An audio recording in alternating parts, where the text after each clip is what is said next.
All right, so welcome everyone. Welcome. We are in week 2 and we are in Are You a Mutant? The live event, ushering in the era of the individual.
You guys know a little bit of my history, my background. I share my story in last week's video and on the video page. And so I'm going to tell you guys a little bit about my human design journey today.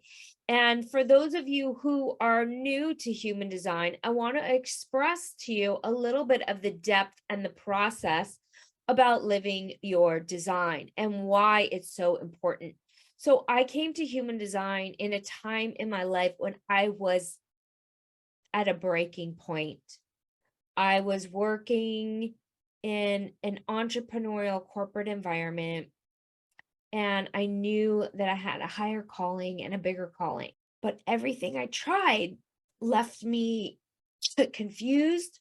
Everything I tried didn't work for me. I tried a lot of things until I came to human design. And because of that feeling of desperation and have been trying so many things, I knew that there was something in the intel that was for me.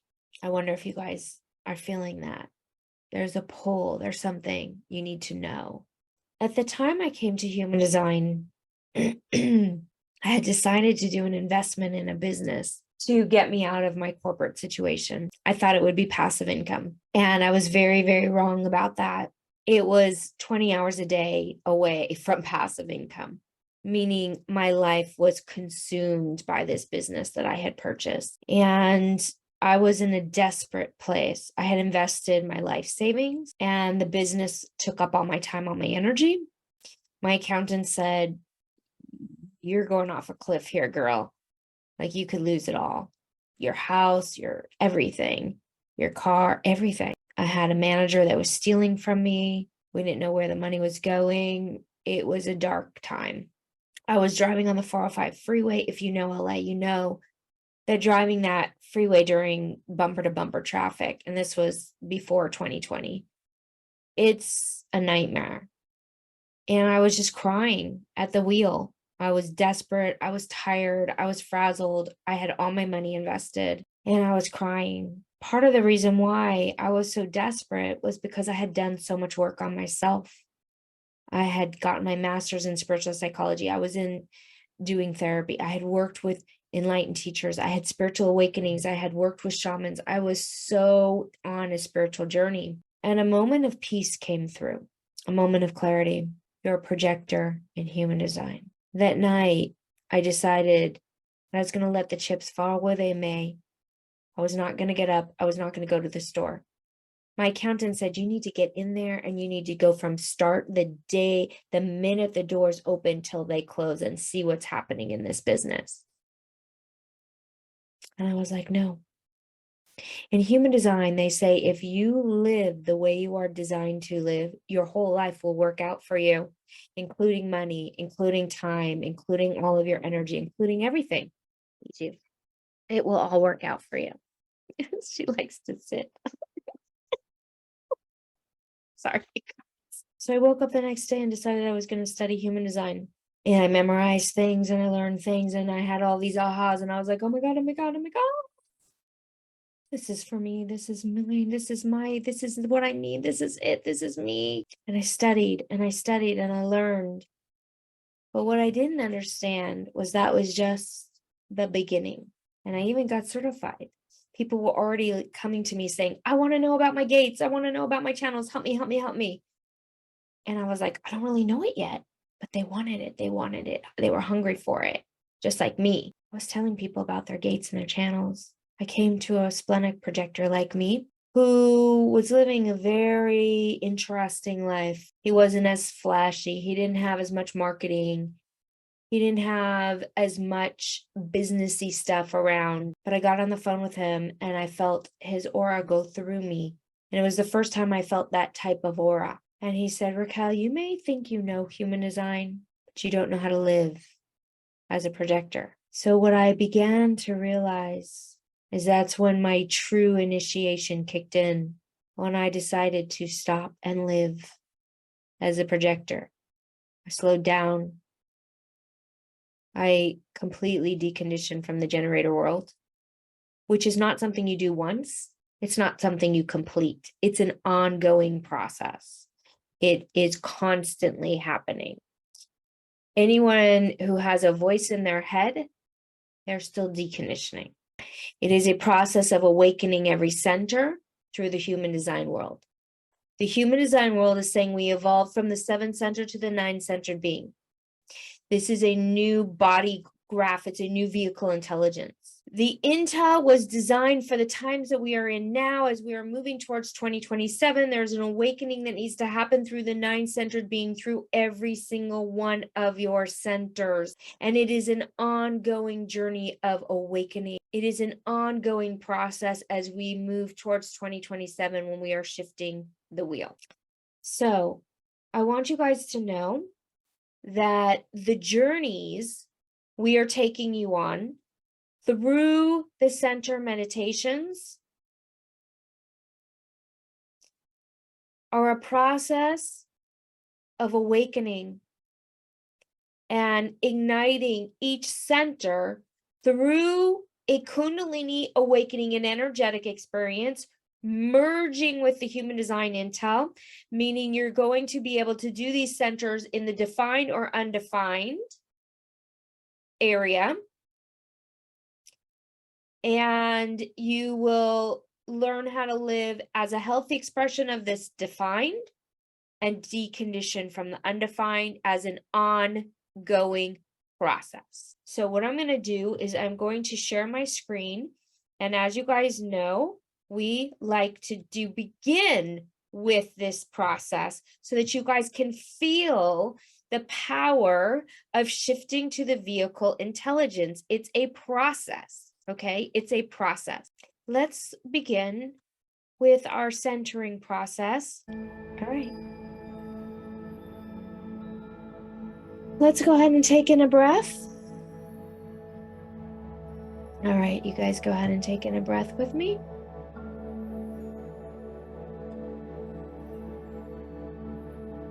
Thank you. Davidian. Taking a breath with me now.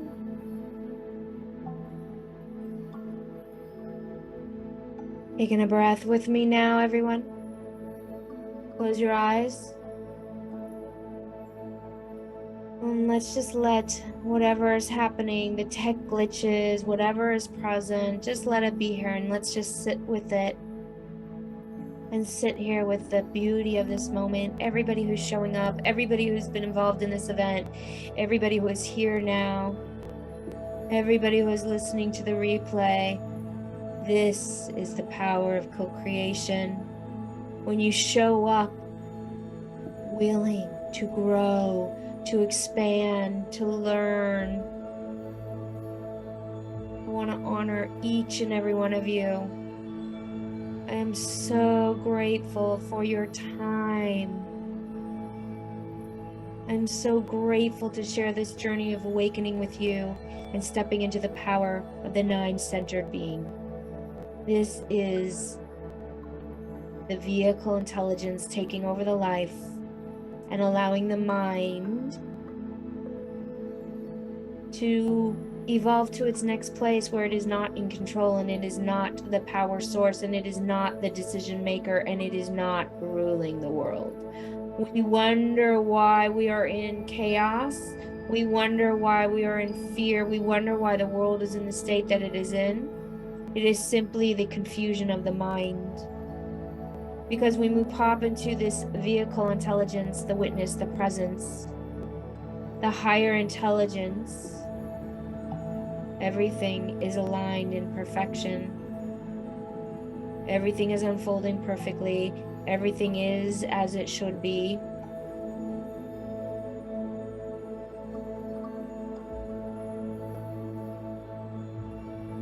And when you align and you allow the mind to take the back seat, they have proven that what begins to happen is we move into states of gamma, we move into theta.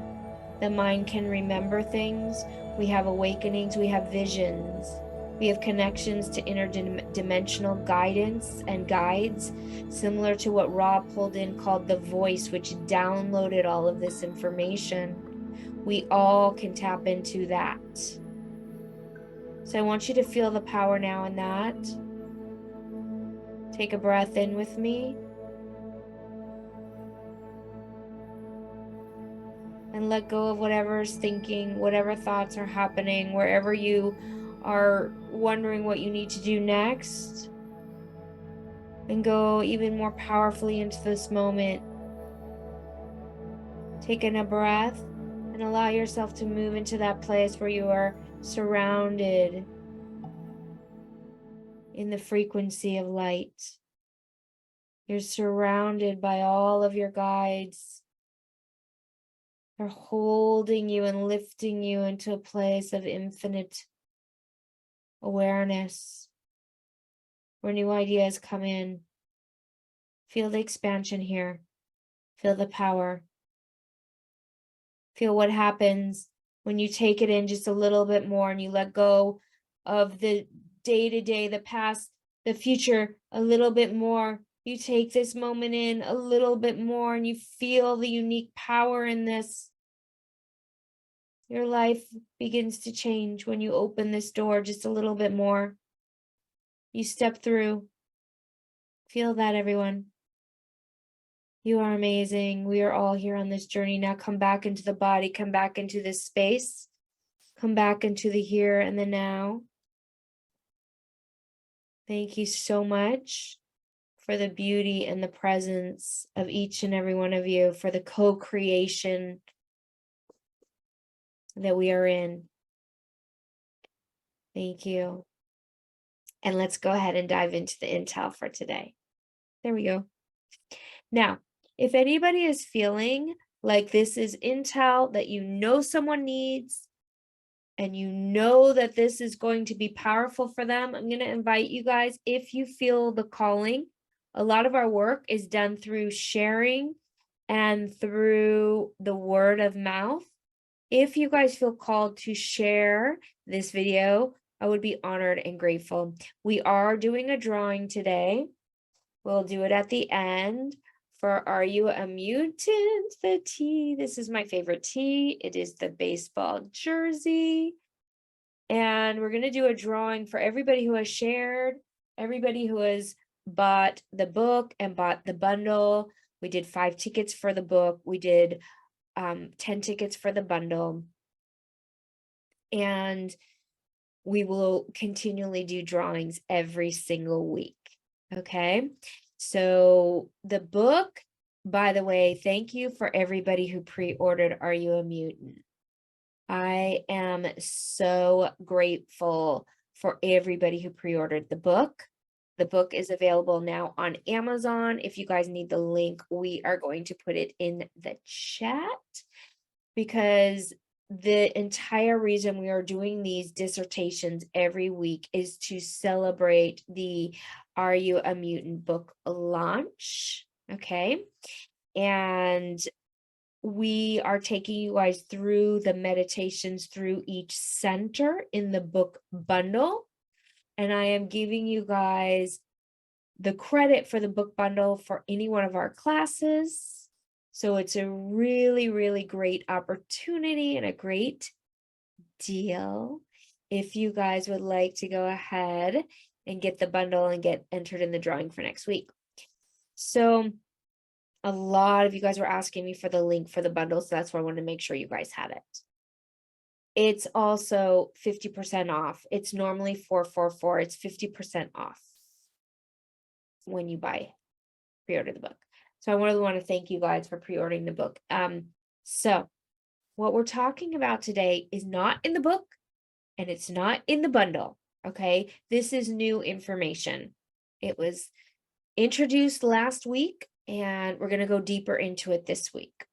The age of planning, as you guys know, went from 1615 to 2026. So that means that we are in the process of breaking down the age of planning. So every gate that was in the age of planning, you're going to start seeing the breakdown of it. You guys, today, what we're talking about is so friggin' intense. Now, last week I introduced the lock and how that worked astrologically. I'm also going to really get clear for you guys today is if you have no gates in the cross of planning, you are going to understand how the cross of planning had nothing to do with your personal gate. It has to do with the collective grid. So the lock gates do not ever change. They're the places in the sky that remain the same when the wheel shifts. Okay? And so Ra, the founder of human design, charted the change and charted which gates were the ones that never changed. And so those are called the locks. So what that means is that when the wheel changes, we have a theme in that lock. So the theme we're working on today is called the way. The way. And when I break this down, I promise you with all my heart, this is going to make sense to you guys. The gate 25 means the way humanity was operating, the way in which humanity was operating. Now, there's also the nature, there's the temple, there's the leader, there's the pattern, there's the witness, the example, and I'm going to go through all of them. Okay, so it's going to be really fun if you're like me and you love to learn and you want to prepare for 2027. This is really big intel. All right, so what I'm going to do is I'm going to take one chart here and I will show you by the chart so you know how to figure it out on your chart. Okay, so if we look at Natalie here, she has the gate 37. She does not have the 25. And she does not have the 55, but she has the 37. So this is how you see it. You can also look here, and these list out all of your gates. Okay, so hers, you will see over here, is in Mars. So she has the gate 37 in her Mars. Okay. Now, if you guys are following along, you guys know how to post your chart in the Facebook group. And during the week, we're kind of helping you guys discover more about your chart there. So this is so important, you guys. I really cannot wait to share this with you. So we're talking about the transition from 1615, the way, okay, the way was gate 37. The way was the family. Okay, the family. For every era, there are lock gates that do not change. This is the major theme from era to era. So the gate 25 will stay the same. It's the theme of the way. This is moving from gate 37 to gate 55. So stay with me here. I want you guys to feel this. This is going to rock your core. Since 1615, the way has been the family, the marriage. This has been the way. It has been such an important aspect of humanity and the collective. that we can't even imagine a life without it. So I really want you to contemplate the power here. Contemplate this for a moment, that over the last 400 years, what family has meant to the global epoch, to humanity's aura mechanics, which means what Ra says is when these aura mechanics are out of place, they will not be holding us together. They will not be the glue. The family has such a long-standing goal for all of humanity. You wake up and you get into elementary school and they're already saying, what age do you want to get married by? How many kids do you want to have? When do you want to start having kids? If you didn't get married, which I never did, if you didn't have kids, which I never did, in many societies, you were the freak. Back in the 50s, if you got divorced, you were the leper of the block, right? This is the way of the family. Do it for the family. Make sure you make your family proud. You raise your kids. You put the kids through college. The family structure was the way, was the foundation. Are you guys understanding this? The theme of family that held humanity together for the last 400 years is breaking down. So right now we're in the process of breaking down, which means that you're seeing those foundational pieces already falling apart. People wondering, do I want to have a family? Do I want to have kids? Do I want a traditional family? Do I want to get married? The family, the picket fence, that was the way in which we operated. So much so, can you even imagine a life without that being the way? That's what I'm asking for you to contemplate. So in 1961, we went into the 37 line 1. And what that really did is it allowed us to really go deep in 1961 in the theme of sensitivity around tribal family, hypersensitivity to family values, demanding respect for family values. There was more division, more sensitivity. This is my tribal family, not just your blood, but your family tribe. This is our family values. And if you don't have family values, you're un-American, right? I'm not saying it's good, it's bad. I'm not making fun of it. I'm not saying anything. I'm just saying that was the aura mechanics. And here's the beautiful thing about human design. Aura mechanics are not personal. This is not personal. This is the way it was. This is what held the glue together. This was the thing. So we're going to see this really start breaking down. Really breaking down in the next, 4 years, and then the next decade after that, while we're moving into the change. The family dynamic is going to break down, the family structure. Some of you are like, no, and some of you are like, I'm ready to let that just go. For those people who didn't fit into the family the way in which we're supposed to have family, it's been very uncomfortable. Now, this is your homework, okay? You guys, this is your homework, what we want you to post. And by the way, thank you for everybody who shared your time and your story of not fitting in. Today, we're talking about, have you bent over backwards? Have you bent over backwards to fit into a tribal or a family where you weren't really accepted? What did you do to fit in? Now, the tribal family can also be anybody. It's like a clique. It could be any type of clique or group or tribe, right? We're using blood family because that is part of the way. And man, that was ingrained. Does anyone relate to this?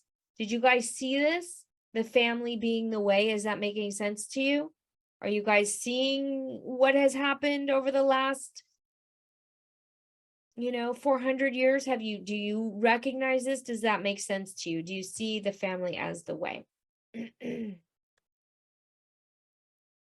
Marriage was never important to me, but my family has also ran my life. Okay, perfect. Interesting contemplation, right? Interestingly, never felt the urge to have kids, Pamela says. She's already been feeling that, right? I see the family as Seeing the family as the way, right? Seeing the family as the way. Very traditionally brought up by old generation parents, but then this has endorsed through Mormonism, right? Right. Exactly. Religion really holds that in place too. Okay, so let me explain to you the way, which is the lock, right? The way that we are moving into. So here's how I want you guys to think of this. Every single place, this is so important, you guys. I really want you guys to hear this. If you guys are doing other things on your screens, like shut them down. I really want you to hear this. This is so important. And then we're going to end for today. Okay, listen up. The shift of the way. Every place that you saw family over the last 400 years, the focus, this is what you do when you grow up. These are the things that you do. This is what holds everything in place. All of the places you saw the family as a collective epoch is going to shift, okay, to gate 55. The gate of the way is individual spiritual awakening. Usually through provocation. Something will provoke you and you will have a spiritual awakening. That is going to be the way of humanity. The way of humanity is going to be spiritual awakening through an individual force. The only way to go through a mystical awakening is through uniqueness, living your individual uniqueness. That is the only way through. You will not get it by following along the cookie cutter. You will not get it by following along. Listen to the power of this right now, you guys. The only way that is going to be holding humanity together is through individual spiritual awakening. I want you to feel the power. It brings me to tears.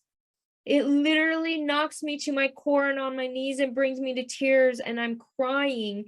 And all of you who have been on a spiritual journey and been on a spiritual path, and what were you seen as? When you left your family, you left what you needed to go find your own way, to find your spiritual awakening. What were you seen as? Selfish. And that is the theme that everybody is saying that we are moving into in 2027. And I humbly disagree. This is the most self-awakening gift that you can give yourself, is to be selfish into the spiritual awakening. It is the only way to have an awakening, is to go into the self. If you had someone in the past leave the family, particularly the mother, okay? This is why I never had kids, because I knew I had so many spiritual callings. I was always traveling all over the world, going here, following this enlightened teacher, this guru. And I was like, man, that is not going to look good if I have kids, okay? That is not going to look good. Especially if a key member of the family in the past 411 years left to go on a spiritual retreat, a spiritual awakening, they were seen as selfish, okay? This 55.6, this is the theme, but it is a matter of perspective. Choosing a spiritual journey of awakening. This is not selfish. This is the way of the future. This is the way of 2027. Is the spiritual inside. It's the spiritual awakening. It is the inside job. It is the inside job.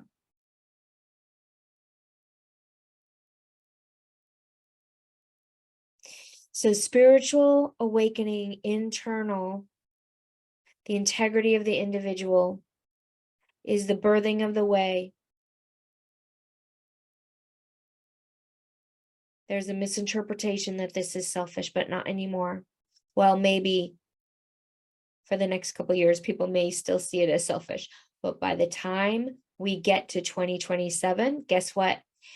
Remember what I told you? If you take anything with you, any place you saw family is now going to be spiritual awakening. Oh my God. Whoa. Think about it. People are going to be provoked into spiritual awakenings. Do you remember how powerful that was when you had your first provocation to awaken? That's the 55.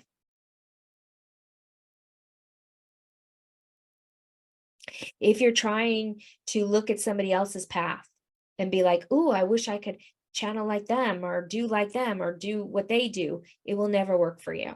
The only way through is knowing yourself, knowing who you are. And that's why I love human design piece as part of this journey. So many of you guys are asking me, how do I start? Where do I start with this human design piece? Well, it's right here. It's saying yes to the experiment. So I want to really, really implore each of you, if you would be willing to take on the experiment. So just feel it. And what the experiment is living your truth, living true to you, taking on your inner authority. The self is going to be the way, the spiritual self, not the family. Yay, Natalie, you're taking it on. Awesome. So love it. Anybody else? Now, the reason I implore you to be taking on the human design experiment is because it helps you to sort through the spiritual awakening in your own unique way. It is a spiritual awakening. Yeah, Vicky, you're knee deep in. You're knee deep in, girl. You are in. Is it on, Donna? Awesome, awesome, awesome. It's hard, but it has to. Exactly. All my life. Exactly. Taking it on without realizing it, Pamela. Yeah. Awesome. And that will happen for sure. If you've been on a spiritual journey, you're on it, right? The beautiful thing is now we can kind of detail and help you to get specific on what you can rely on consistently and what is inconsistent within you. That is really important for me. When I was on my spiritual path, I was having downloads, I was having psychic insights, but what I realized is what I could rely on as I started to learn my human design. I realized that there was a clairsentience, there was something that I could rely on, that I could feel that was unique to me. And that's because where you are defined, you can rely on. And where you are undefined, you are absorbing and amplifying. It's going to go through you, but it's inconsistent. Sometimes it's really big. Sometimes it depends on what's happening in the stars. Sometimes it depends on the people that are around you, right? I want to leave you guys here with this today. I would like to encourage you to be doing the meditations each day while we are until next week. Okay, I really want to encourage you guys to do the meditations. And I'm also sending you a message each week from the Amore, which are my 17 blue bean guides that are coming through. They're sending weekly messages. So the meditations are through the book bundle. Sure that you check your emails. Okay, check your emails, because all of the links for the interviews are on the emails as well. We'll see you tomorrow. Thank you guys so much for everybody who purchased the book and the book bundle. It means the world to us. We're so grateful for all of you. And I will look forward to seeing you tomorrow and next week. Bye, everyone.